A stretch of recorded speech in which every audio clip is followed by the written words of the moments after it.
Ako ay si Mando, isang front desk staff sa isang lumang hotel dito sa Cebu City. Maraming kwento na ang narinig ko tungkol sa kakaibang nangyayari dito, pero hindi ko sila pinapansin hanggang sa mismong ako ang nakaranas ng kababalaghan. Ito ang nangyari noong isang gabi, bandang 12:00. Tahimik na ang lobby at wala nang masyadong tao. Sakto lang na pumasok ang isang lalaking mukhang pagod at nagtanong ng kwarto. Medyo nag-aalangan ako dahil ang tanging available lang ay room 214,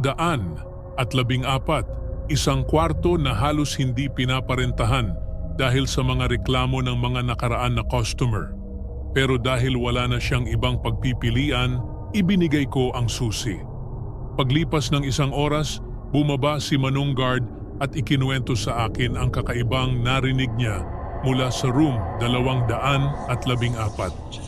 Parang may mga ungol, Mando, sabi niya.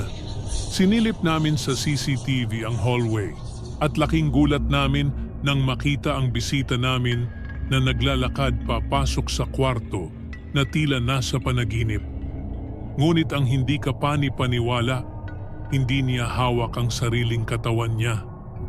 Para bang may humihilas sa kanya papasok, mga mata niya'y walang malay at ang mukha niya'y malamig na tila wala ng buhay. Biglang nag-brown out sa buong hotel. Bumalik ang ilaw, ilang segundo lang ang nakalipas, pero nang silipin namin muli ang screen, may bakas ng dugo mula sa hallway papunta sa room 214.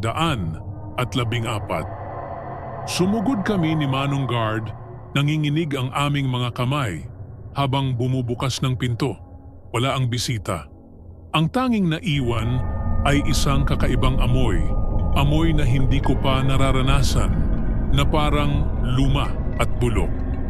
Sa sahig, nakasulat sa dugo ang mga salitang, "Nagbabalik ako."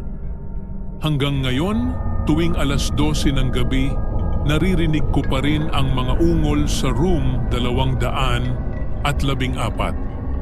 Marami ang nagtatanong kung totoo nga bang may aswang sa hotel na ito. Sasabihin ko na lang, huwag kayong magtatagal ng gabi dito, lalo na kung nasa ikalawang palapag kayo. Dahil sa hotel na ito, hindi ka makakasigurado kung kanino talaga nakatira ang kwarto sa tabi mo.